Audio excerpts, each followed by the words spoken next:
انا بمسي التماسي اجدع تماسي احسن تقولوا ان انا ناسي. لو انت قاعده جنب جوزك ما تتنفسيش وهو بيتنفس.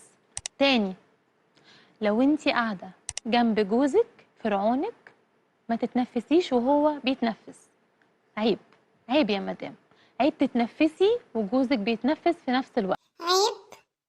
عيب ايه يا اختي؟ اتنفس كمان قدام الراجل عيب؟ لا اكتم نفسي واموت. هل معنى ده او اللي انا بقوله ان انت دلوقتي تكتمي نفسك وتموتي مكتومه؟ لا خالص، بعد الشر عليكي وعلى حواليكي. طب معناه ايه؟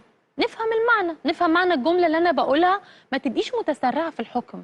يعني ايه وهو قاعد يتنفس؟ ايه ده؟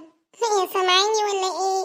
هو قاعد في تنهيده كده، ما تتنفسيش انت كمان وتنفخي وتتنفخي بصوت عالي جنبه، لان ده هيعمل ايه بقى؟ انتوا الاتنين بتنفخوا، فهيزود شحنه السلبيه وشحنه النكد وشحنه الكهرباء ما بينكم، وهتقوم خناقه. فانت نظمي نفسك وهدي نفسك وسيبي جوزك يطلع كل تنهيده، وبعدين هيهدى لوحده. فنظمي. يا حبيبتي احنا طول عمرنا بناخد نفسنا وبالقوي كمان، هما بيتنفسوش.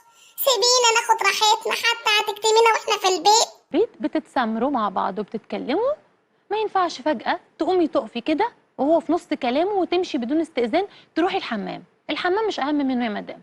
ممكن بلطف تستنيه لما يخلص كلامه ويقوم هو الأول يا وبعدين تقومي. لهوي، حتى الحمام؟ لا ما ينفعش. اهو ده بقى مش بالعين بصراحة، دي بالزنقة يا اختي، مينفعش خالص.